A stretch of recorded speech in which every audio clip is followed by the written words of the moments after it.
Alright, so here's a question topic that I wanted to bring up that I had thought about last night. Do video game companies play with the emotions of the video gamers?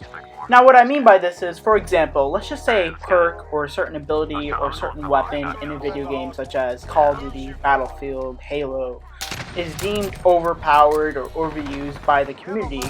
However, when you look at the stats of this weapon or perk or advancement, and the stats say that it is balanced, do the video game companies play into that emotion, and do they change the perk when they know that it's not overpowered?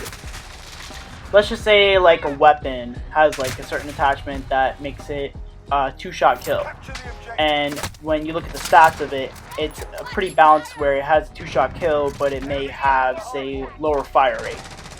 Now, let's just say a group of people in the Call of Duty community or Battlefield community are saying that this weapon and this attachment are overpowered, yet if you look at the stats and you compare it to other weapons in the game, it's not. So my question is, do video game companies, they look at the community and do they listen to the community most of the time, or do they just ignore it? The opposite could be said about this is very true. So let's just say, for example, Black Ops 4. In Black Ops 4, before they added the contraband system, the ability to get guns through a season pass, before that you could get the DLC guns by simply just playing the game and doing simple challenges. However, they changed that and no one was happy about it. They were happy with the original system that Black Ops 4 had for obtaining DLC weapons, but then they changed it to make it more microtransaction based and to make more money. No one wanted this change in the first place. People were happy with the way you could obtain DLC weapons before they added the contraband system in Black Ops 4. So when they changed this was an unpleasant surprise that the community had, and the community was in an uproar about it. It's also quite easy to say that video game companies will make certain changes without getting the broad opinion from the community. And that's how you have good communication between your community and the YouTubers, streamers, and creators of the game. You have to have a clear-cut communication to say, look, what is good in this game, what is bad in this game, what needs to be fixed, what needs to be changed, what needs to be nerfed, what needs to be buffed. The gamers are going to be the ultimate decision makers of what gets changed in the game. Now, the implementers are going to be obviously the people who make the game, like the game developers, the game editors. But the people that are going to say, hey, look, this needs to be buffed, or this needs to be changed, or this needs to be nerfed, those are going to be your YouTubers, the streamers, and the players of the game. That's why YouTubers and Twitch streamers are practically perfect outlet between the casuals and the hardcore players and the gaming development teams. You know, the YouTubers are able to point out and pick out what problems a game might have, like I've mentioned before, like an overpowered perk, or an overpowered weapon, or a weak weapon, or a overpowered ability, and they are able to bring that to the forefront for these gaming development teams to look at and say, hey, we might need to change this, or hey, we might need to make a tweak to this. However, the issue stems from the video game development teams not listening to either one of these groups of people. They're not listening to the casual/hardcore players, nor are they listening to the YouTubers and Twitch streamers that are ultimately complaining that this perk or this weapon needs to be changed or tweaked.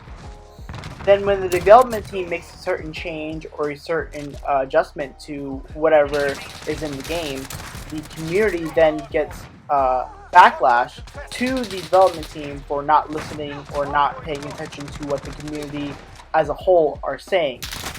Once the casuals and the hardcore players start catching on what the development team changed, then the YouTubers and the Twitch streamers are going to start complaining in their videos, and ultimately that's going to give a bad reputation to that development team. And this doesn't have to be like a perk or an ability or a weapon within the game. This could also be like a story change within the game as well. For example, if we look at a game such as Black Ops 4, Black Ops 4 did not have a campaign, and a lot of people were very upset when the game launched without one. However, when they realized that the campaign was then replaced by Blackout, the community was somewhat okay with it. This was a massive change to the series that the community did not take a liking for. Although it was replaced with Blackout, a lot of people were still very upset that they did not listen to the community and giving a regular campaign that they've regularly done for over 10 years in Call of Duty. My friend Josh does a perfect analysis on what happened to The Last of Us and how a lot of back office tensions and back office politics could also affect how a game is changed and how the video game company is able to toy with the emotions of gamers and how they react. My friend Josh is a huge story-based video game nerd. He loves story-based games such as The Last of Us. And when I had brought this topic up to him for this video, he had mentioned the story about what happened to The Last of Us during its runtime. So I'll let this video play right now. When it comes to The Last of Us 1 was written extremely well. It features a essentially father and daughter duo, except of course they're not related. And the story behind those two and the chemistry with those two really showed a lot of how the game grew and how Joel from The Last of Us had grown. Now when it comes to The Last of Us 2, the thing is that by itself it's not a bad game. But when you're having to compare it to the literal fact that Joel, and this is a spoiler alert, gets killed by Abby, like, I mean, it's already been leaked,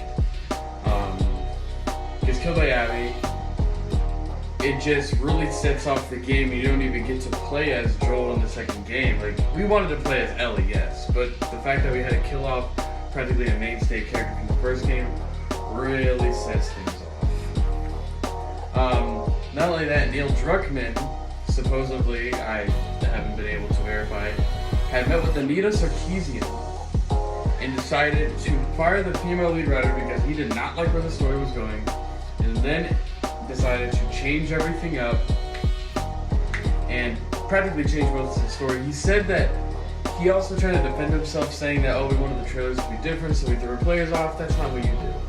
Characters were expecting to have Joel in the story, at least as either a playable character or a side character, and we ended up getting screwed with that. Now, granted, to the writers that had to deal with the leaks, they ended up changing some of their stuff around, but overall the story remained the same, and it sucked. It just wasn't any good. It just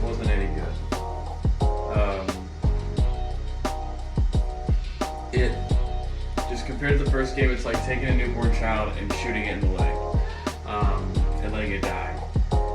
And we had to deal with that. And so it ruined essentially what the first game had done, and the second game just can't compare in a story-like manner. So that's where The Last of Us 2 fails to compare to The Last of Us 1, and that's why when game developers do that, they are met with criticisms, and the gaming community, all in all, does want to change what The Last of Us 2 story is. But that's just one in 1,000 cases of what game developers and writers have done to change the story.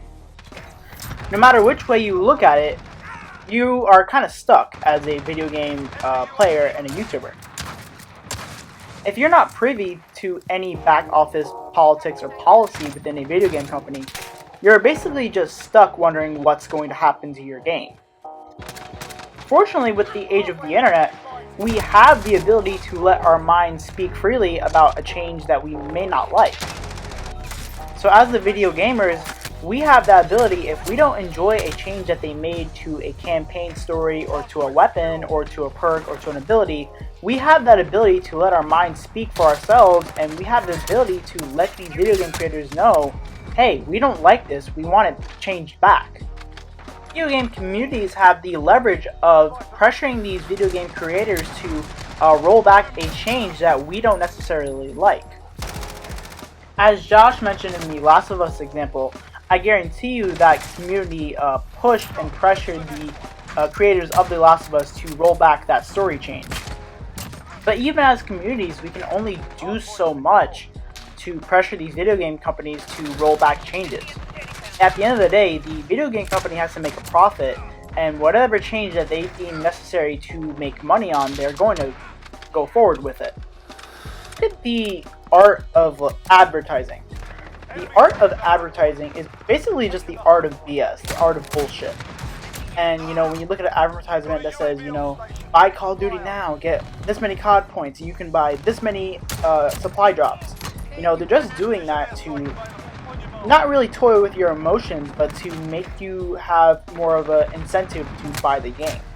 If we take a title such as Call of Duty usually releases their leaks and their promotion commercials for the game around May, June, July, August to promote the game and to get people hyped and to give them incentive to pre-order, to get them excited and to hype them up for when this Call of Duty title releases. Towards late September, October, early November, we get these secondary advertisements and commercials giving people the incentive to want to buy the game. However, what consumers don't realize is that buying Call of Duty is a short-term investment.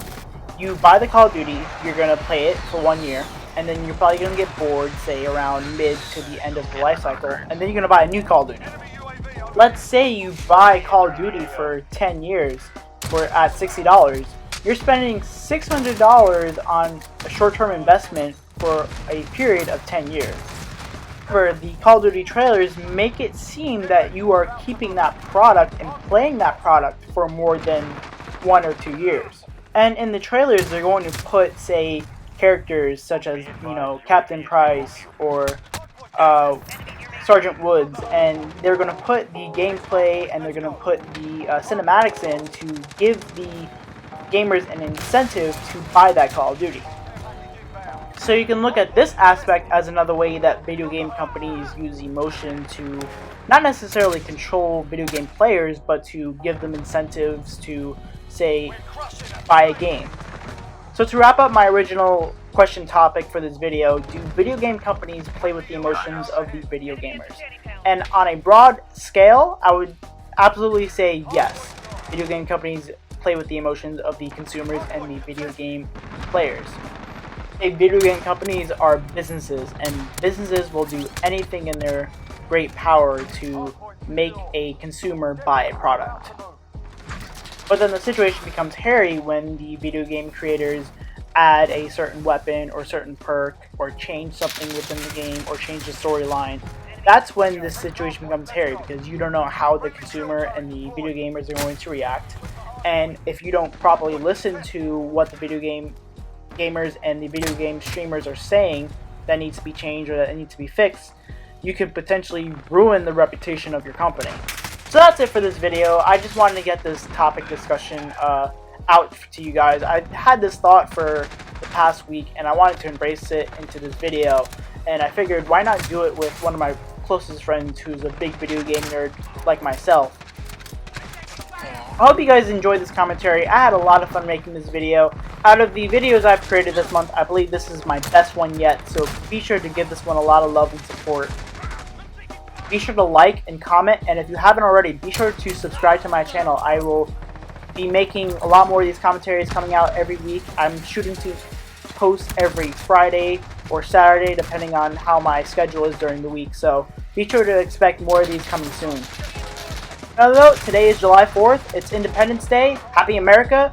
Be sure to stay safe this weekend. The COVID numbers are going back up, so we don't know what's going to go on with this virus going forward in the future. So be sure to take the proper precautions this weekend if you're going to go to the beach or going to go to an outing. And also be safe if you're going to be firing off them rockets. You gotta celebrate our freedoms, bro. We gotta celebrate America. So yeah, to all of my American viewers, happy Independence Day. Have a great 4th of July and have a wonderful weekend. Thank you very much for watching and have a great day.